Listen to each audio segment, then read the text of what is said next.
begin with our first knowledge session this morning, packed with insights you won't want to miss. Our first knowledge session will tackle one big question. Why do some digital investments lead to significant productivity gains, while others fall short? And to answer this, we are joined by a leading researcher who has studied digital transformation across ASEAN and beyond. Please welcome Dr. Keita Oikawa. Dr. Oikawa, a research fellow at the Economic Research Institute for ASEAN and East Asia, a consulting fellow at the Research Institute of Economy, Trade and Industry. He also serves as an official in Japan's cabinet secretary, previously worked at Japan's Ministry of Economy, Trade and Industry, gaining experience in various policy departments, holds a doctor in philosophy and economics from the University of California, Davis, specializing in macroeconomics, international economics, industrial organization, and international relations. Everyone, Dr. Keita Oikawa. A warm round of applause, please.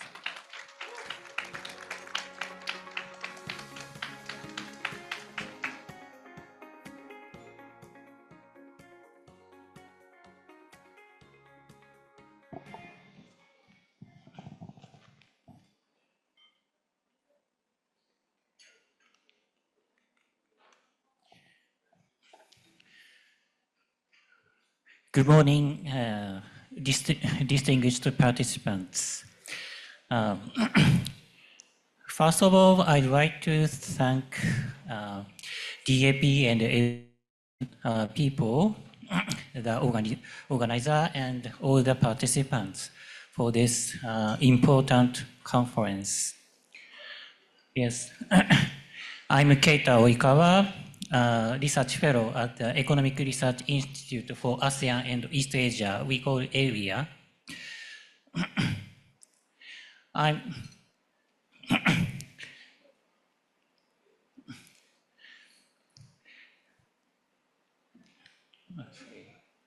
Sorry. As I said, so I work for the area as a research fellow, but also I now work for the cabinet secretariat at the Japanese government. And I want to today I want to talk about the data for productivity, insights for the private public sectors based on my research experience and also the government experience. Then here's the summary. And starting from the question, so why do some digital investments deliver significant productivity gains while others fall short? Then based on the private research, economics research on the private sector, investments alone do not guarantee results. Then their impact depends on complementary organizational changes, the skilled labor, the high quality management, the flexible institutions, and adequate time horizon. And these conditions well documented in the private sector experience and offer the valuable lessons for improving public sector productivity. Then I want to talk about this later. And also I want to introduce the Japan's digital agency initiatives. This initiative illustrates how such insights can be applied to modernize and digitalize government operations. Then the Japan's Digital Agency Initiative just started, and while still in its early stages, the initiative design suggests strong potential for enhancing public sector productivity and offers valuable lessons for countries aiming to improve their public sector through digital transformation.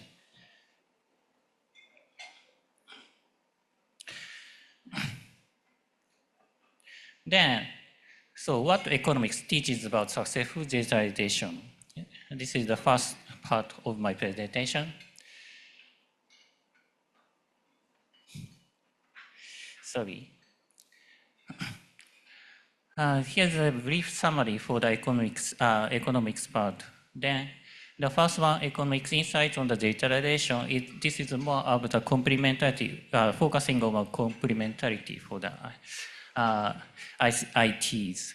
And then starting with the solo paradox. Here, the computers are everywhere except in the productivity statistics, which is published in 1987. It's very short articles and book review, but the famous economist Robert Solow said during the 1980s in the US, they have kind of struggled with the productivity, enhancing productivity.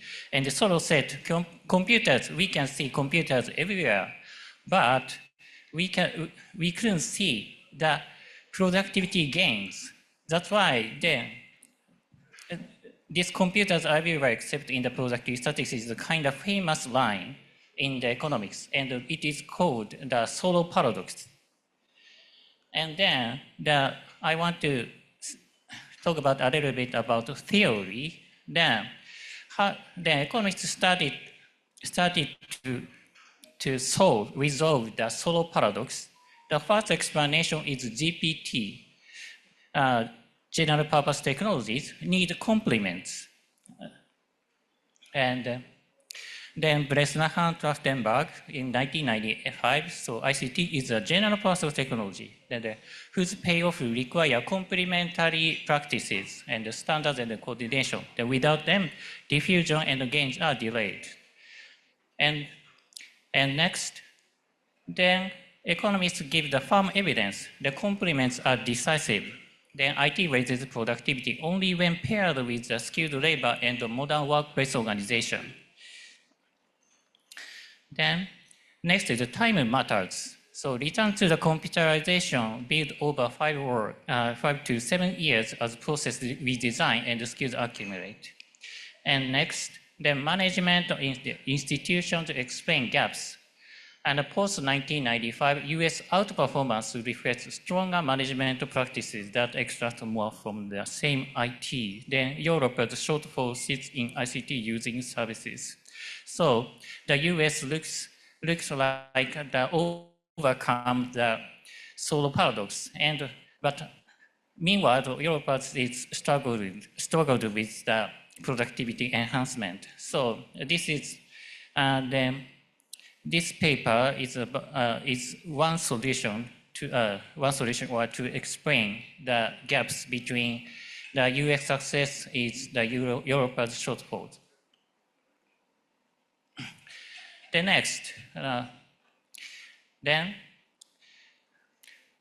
the knowledge and not just capital drives impact.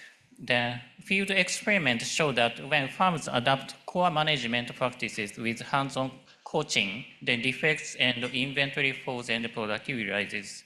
Then where adoption stalls, the binding frictions are misinformation and manager time capacity, not profitability. I will talk about later.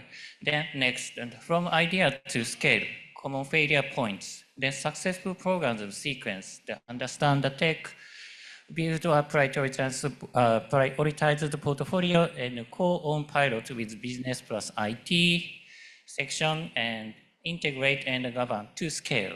Then failures clusters around the change management, communication, legacy integration, skills and leadership gaps.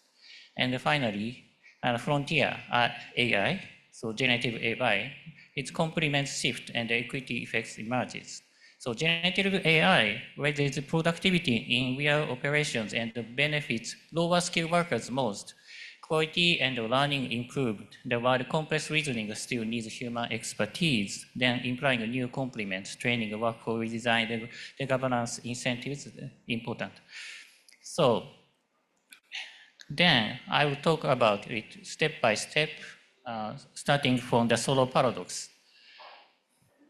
I have almost explained about this Solow paradox, but so this is this paper was published in 1987, New York Times Book Review. And as I said, this is Robert Solow reviewed the Cohen and Zisman's book that manufacturing matters, the name of the manufacturing matters.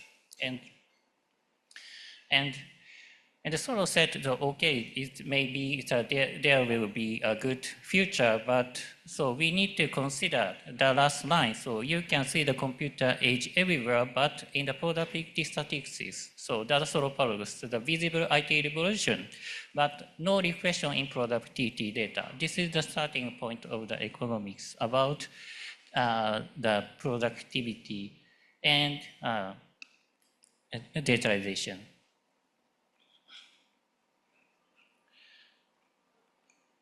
Then here the GPT is here is the general purpose technologies. Then engines of growth. So what the paper says is here.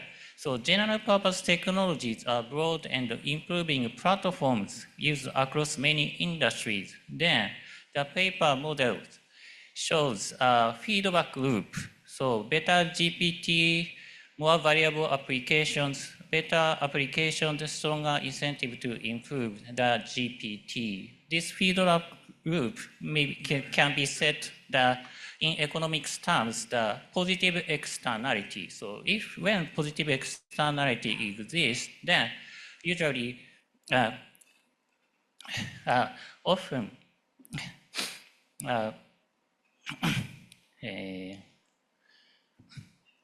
often free lunch happens. So free lunch happens, then people can get free lunch. So based on their other economic agent efforts. So at the macro, the lower level of investment compared to the optimal investment level happens. Then here the second line, so with arm's length dealings, shared gains aren't internalized. So slower GPT progress, limited user adoption, and narrow adoption and economy-wide benefits arrive late. So in order to internalize, the benefits, the paper said open roadmaps and standards and long-term partnership and anchor buyers tighten the feedback loop and speed diffusion and impact. Then next paper. Then here's the paper is titled IT Organization and Labor Demand. Then here, IT alone doesn't raise productivity. The authors show this by combining farm-level IT capital data with organizational practices and workforce survey, and they find that IT's payoff depends on the complementarities with human capital and workplace organization. Then complementarities operate through three channels. First one is large data times analytical skills times decentralized authority. And the second, communication tools times teamwork skills times team-based structures. And finally, real-time information times autonomy skills and delegated authority. Then, as you can see in the table, so the first one, large data, analytical skills, and decentralized decisions. So how they work together. So IT services for routine work, but produces information overload. So the skilled workers interpret complex data, and decentralized authority ensures decisions are made where information is most useful. It's a story. The second one, communication tools, teamwork skills, and team-based structures. So how they work together. So IT connects employees. Then teamwork skills make information exchange productive. Then team-based structures institutionalize collaboration beyond the hierarchy. And the last one, so real-time information times autonomy skills and delegated authority. So how they work together. So IT provides real-time data to many levels. Then autonomous workers act on IT. Then delegated authority prevents bottlenecks at the top and allows quicker, more responsible decisions. So then this paper claims that the systemic fit matters. So firms that align IT and skilled labor and organization innovation as a coherent system outperform, while mismatched firms underperform. Next, computing productivity. This is about time horizon. So this paper measure the gross contribution of the computerization using a firm level data and estimate regressions in 1 to 7 year differences. Then so long horizon capture slow organization complements and reduce errors in variables. A little bit technical, but please remember the computer coefficient rises with horizon. Then computers pay off most when paired with the new ways of working. So we designed processes, skills, incentives, and tighter links with supplier and customers. So these complementarity changes take time to build, so benefits arrive gradually. Then next, here, so starting point of my presentation. So the U.S. struggled with productivity enhancement during the 1980s, but after that, it looks overcome. The U.S. overcome compared with the experience of Europe. Then, so why that happened? This paper answered the questions. Then, so Europe showed a catching up trajectory until the 1995, but slowed down after 1995. Then they did a growth accounting technique. They divided the growth rate of productivity into the labor composition and capital capital contribution and total factor productivity. Total factor productivity is the productivity concerning all the kind of inputs here, labor and capital. And the capital labor is divided into the ICT capital and the non-ICT capital. And you can see that in the middle of the, you can see the figure in the middle, so factor contribution. As you can see, US and Europe is generally US is larger than Europe in all factor contribution, but here, okay, I can see, but so you can see the total factor productivity is the biggest contribution and explaining the gap between US and Europe. Then, so which sector contributed to these large gaps? Then you can see that on the figure on the right, then sector contribution. Most of the gap coming from the market services, which is the ICT using services. Then sector contribution, sector contribution review, the TFP gap comes from ICT using service, and then distribution, finance, business service sectors. Then this paper, Bloom explained why this happens, why this gap happened. Then they studied the US multinationals, they extract significantly, US multinationals extract significantly higher productivity from IT investments than Europe to domestic firms, then especially in IT using sectors. Then they also adopt stronger people management practices and then characterize the performance-based hiring, the promotion and incentives. Then management and IT complementarity explains the US productivity miracle after 1995. So,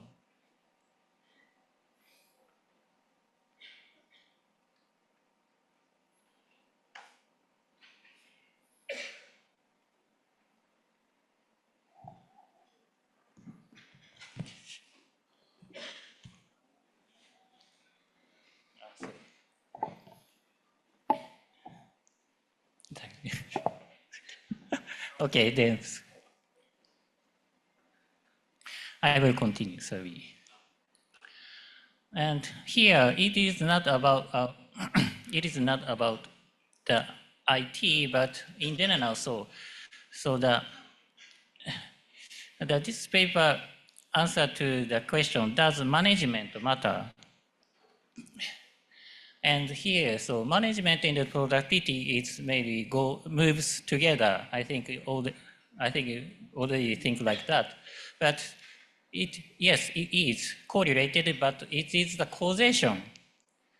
The management causes the good productivity. Then this paper answers to that question. And then the randomized consulting, the Indian textile firms, they show that the better management raised performance, then defects fell, the inventories output and the TFP rose. And the non-adoption reasons shifted. It can be seen, the figure on the right. So initially, due to the lack of information or incorrect belief, later due to owner time and capacity constraints, then firms underuse good practices not because they are unprofitable, but due to the information and the managerial capacity in developing country setting.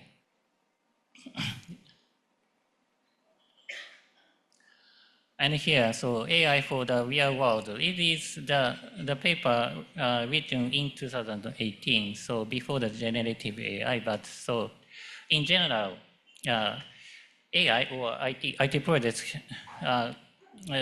the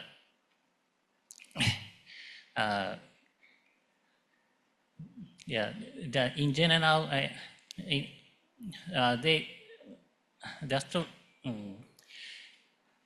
this paper is answer to the how to proceed the DX project in organizations. Then they studied 152 projects, so from 250 executives. Then the answer is moonshot underperform. Then moonshot project is underperform. Practical process enhances being first. Then real deployment cluster into process automation, the cognitive insights and the cognitive engagement. Then with automation dominating, early adoption and customer-facing engagement used more cautiously. And there are 4 steps: understand and prioritize pilot and scale. Then build literacy on AI types and limits, and form a prioritized use case portfolio, and run time-boxed pilot with IT and process owners, then integrate, govern, and train to scale across the businesses. So starting point is the knowledge.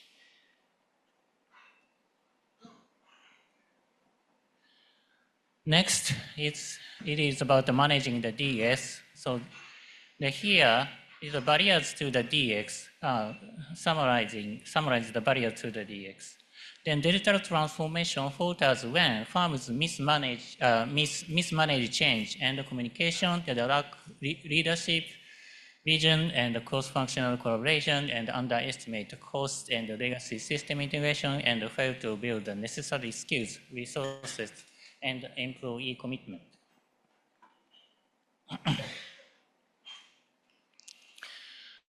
Next, then from here, about the generative AI. Then this is about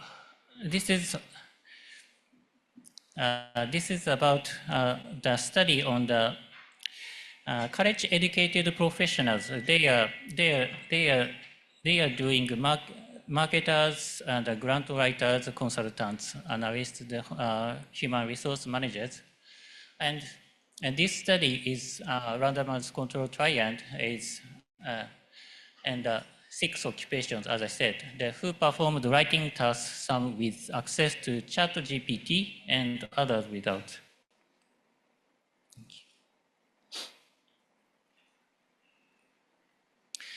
Then what happens? So ChatGPT reduces task time by about 40% and improves the writing quality by about 18%. So then it is important part, so lower skill workers gain the most, and narrowing performance gaps and reducing productivity inequality. Then participants exposed to ChatGPT were twice as likely to use it in their jobs after 2 weeks, and this gap persisted at 2 months. So job satisfaction and optimism rose briefly, but so did concerns about job replacement.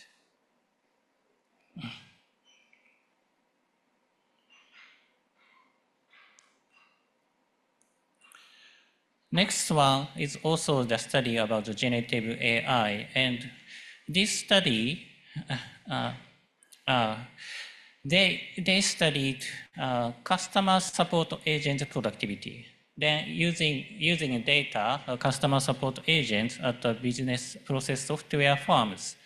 Then the GPT-3 assist increased productivity by 15% without reducing function. Then similar results uh, similar results uh, were obtained. So low skill and novice agent gained the most. Then while high skill agent saw little or even negative effects. Then AI improves learning, communication, and job experience, and gains persisted through outages. And writing quality converged across agents, and the customer were more polite, and attrition fell among new hires. Then, unlike earlier IT waves that favored high-skilled workers, so generative AI disproportionately lifted weaker ones. So highlighting the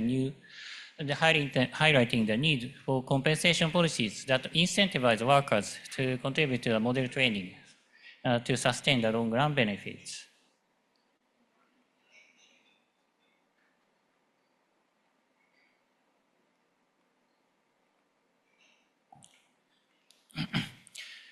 Here's also the generative AI study in legal area. So that the design is similar. So uh, research design is students, we took past law exams with GPT-4, then compared to the original scores and the GPT-4 already runs. So very prompt techniques. And results. So the task, there are three tasks. First one is the basic one and the easiest one, intro to the American law, but then which is the multiple choices. The second one is the difficulty is moderate. So intro to American law then is writing essays. The third one is difficulty level is complex. The insurance law, then essays. Then the result, going back to results, then the big multiple choice question gains, then minimal essay gains and the weaker student improved. And the result shows the weaker student improved most and some top students dipped. Then AI stated answers were clearer but often disorganized. So GPT-4 only with knowledge grounded techniques, so occasionally match top performance. Then implications. So generative AI can narrow gaps and handle routine work, and complex reasoning still favors humans.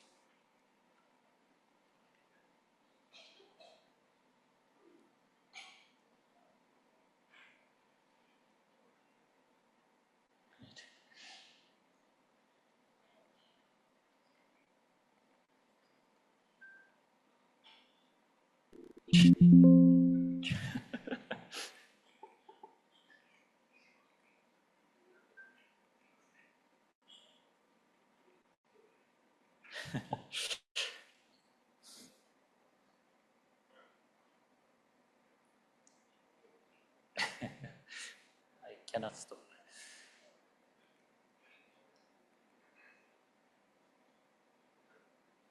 Okay. Then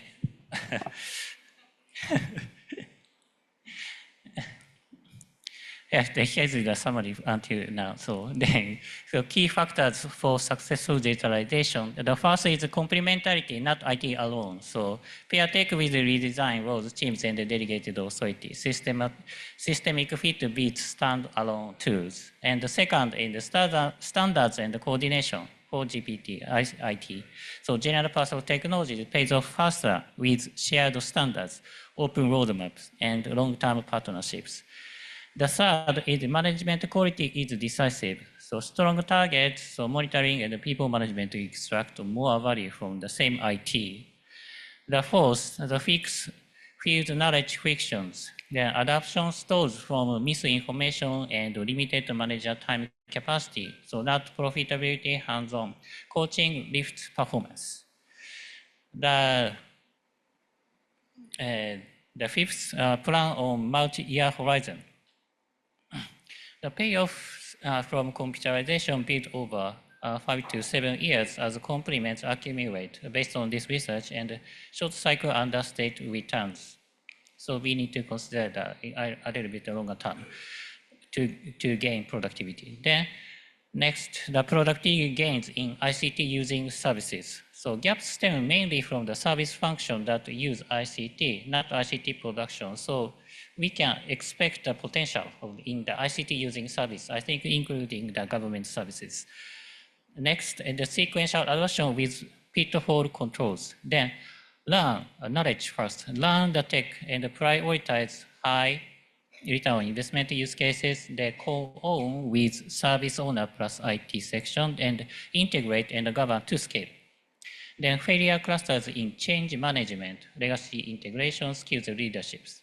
The lastly, generative AI, then it shows a new complements, the equity effects. Generative AI can raise productivity and especially help lower skill workers. Then success needs training and the workforce design and data governance system to sustain model quality.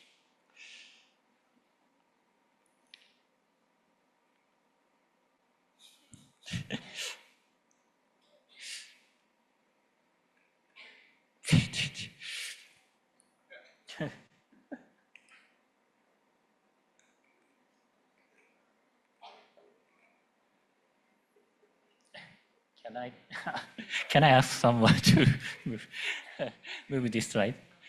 Can we just ask the technical to assist our speaker? Just prompt if it will be on the next slide.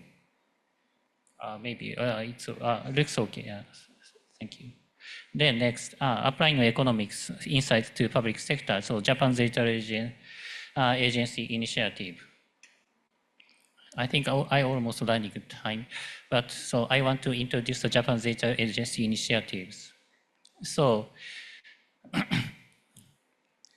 so background, here's the background to establishment of the agency. So IT strategy begins in Japan in 2001, but yes, they actually proceeded, but not enough for COVID-19. So catalyst is COVID-19. Here, the exposed administrative inefficiencies, so complex benefit applications, then weak system interoperability and uneven municipal responses. So then, slow shift online in health and education means the data then, which means the data lag directly affected daily life. So here's the policy response. Then create a digital agency as the central hub to break silos and drive regulatory reform and deliver services with convenience, fairness, transparency, and speed, and pursue no one left behind, so human-centered digitalization approach. Then data agency has a mandate for the more than IT promotion, a common center for society-wide data reform. And data agency leads structural change across public and private sectors and redesign services end-to-end.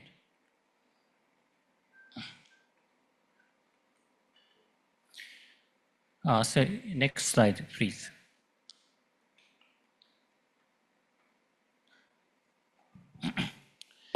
Then economic insights and how the data agency aligns. So the first one is I said the complementarity, not IT alone. So data agency operates a matrix organization, then flat autonomous project team base, and the project can pull experts, product managers, designers, and engineers rigor from shared units. The second insight, the standards and the coordination of GPTs. Then the data agencies set common standards and publish roadmaps and coordinate shared platforms to enable reuse. The third one, management quality is decisive. Then how the data agency aligns, so the diffuse management playbooks and via guidance, training, and simple KPIs. Then with robust management processes, the digital agency builds common functions for ministries and the local governments. The fourth, fixed field knowledge frictions. Then the data agency run consultation decks and coaching and provide templates and playbooks to bridge mindset and capability gaps in national and local government. And plan on multi-year horizon. Then publish multi-year roadmaps with simple KPIs and build a continuous support framework for ministry and the local governments. Then productivity gains in ICT using services that provide end-to-end support for local government citizen-facing services, such as registries and permits and benefits.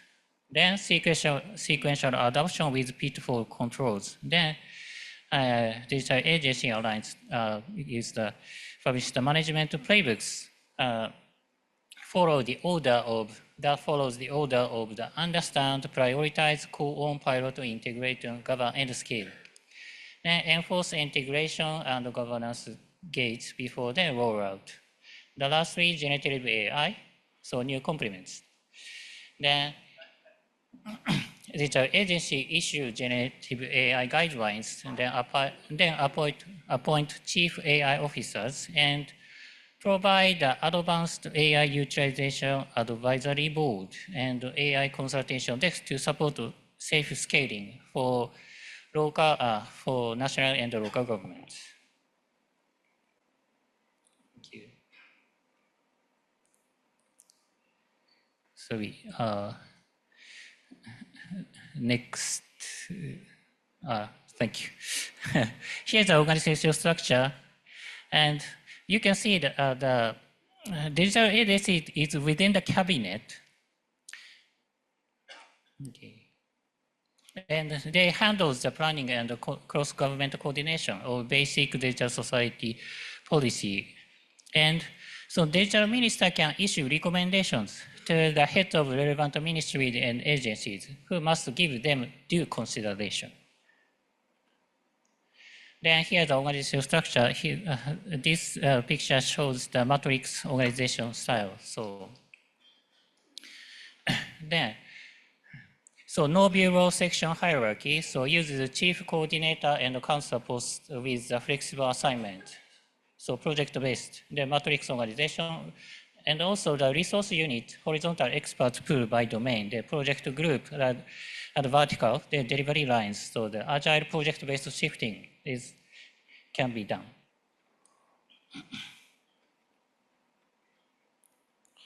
Then here, the organizational structure of the digital agency, the total headcount is around 1,000. And then from the civil service, it's including the people seconded from the other ministries or local ministries. The number of them is around 500, and also from the private sector, newly hired people or the seconded from the private sectors, the number of them are 600.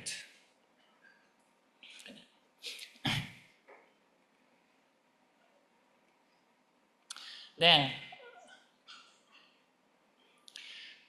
I want to introduce several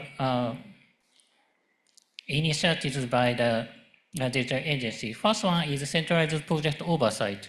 So centralized oversight to integrate and standardize government IT and drive user-centered service reforms. Then digital agency and do the end-to-end reviews. So from budget request to execution to then make go or no go decisions and set outcome targets and ensure quality cost delivery and deploy common functions in the government cloud. Here are the common functions. The government cloud and the government solution services and base registries and ID and authentication are done by digital agency. The digital agency develops common functions. And also they issue the guidelines. The next, this is about the review of non-digital requirements. This is about regulatory reforms. Then the first one, the non-digital requirements. So the example is visual inspections or on-site dedicated staff paper submission or in-person procedures or specified physical media. So these were required in Japan's regulation. Then many such rules persist, especially in municipal application processes. Then they broke the digital implementation and the society digitalization, then updating rules to match today's technology. And the government action, other government action, so then Japanese government adopted the digital principle for structural reform as a common guidance, and for digital regulatory administrative reform, the regulatory reviews are advanced. So there is the status of the review of non-digital requirements. So as you can see that there are lots of regulatory categories, and the total number need to change it is 8,000. But the change is completed by June 2024, 7,835, and the remaining is very few. Okay, I will skip that. Next, this is about the local government productivity enhancement. They're standardizing the local government information systems.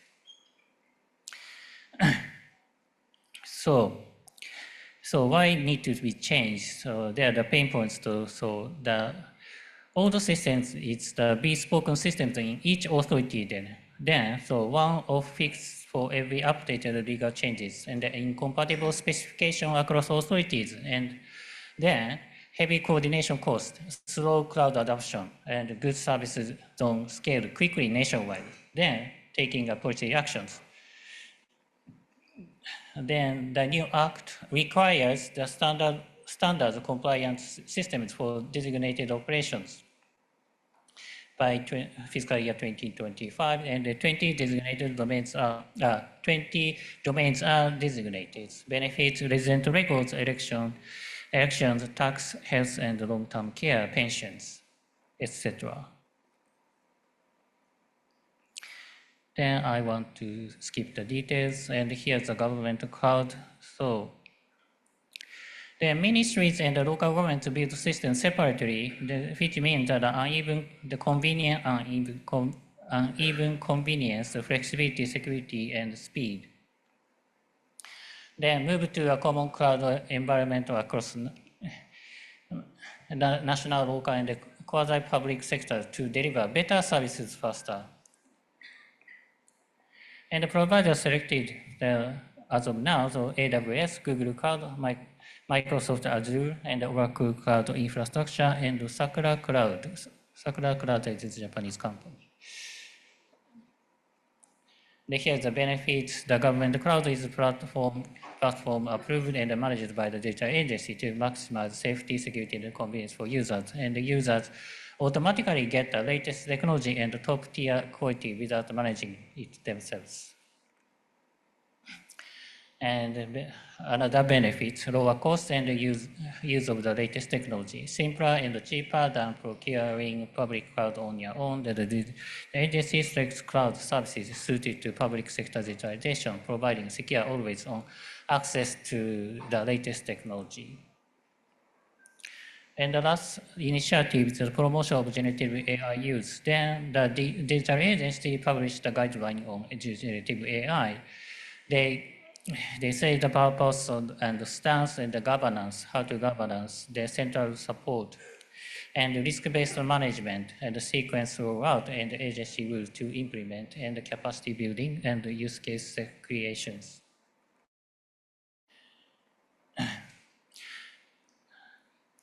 Sorry. And then here is the conclusion of my presentation. So ICT alone doesn't deliver. So impact depends on complementary organization, skills management quality, and enabling rules, standards, and multi-year horizons. So what the evidence shows, the private sector study resolved the solo paradox. So when these complements and a clear adoption sequence exist, productivity gains are live. Then how Japan's data agency aligns. So acts as a central support hub with shared standards platforms and advisory consultation to close field knowledge gaps. Then implication for government. So invest in management skills and process redesign. So and use multi-year roadmaps and start with ICT using services and run a disciplined path. Learn, prioritize, co-own, pilot, integrate, govern, and scale while tracking service outcomes. Yeah. That's all my presentation. Thank you for your attention. All right, thank you so much, Dr. Oikawa, for those eye-opening insights. And this is a great reminder to all of us that technology works best when combined with skilled people, smart institutions, and the right strategies. Again, everyone, Dr. Keita Oikawa.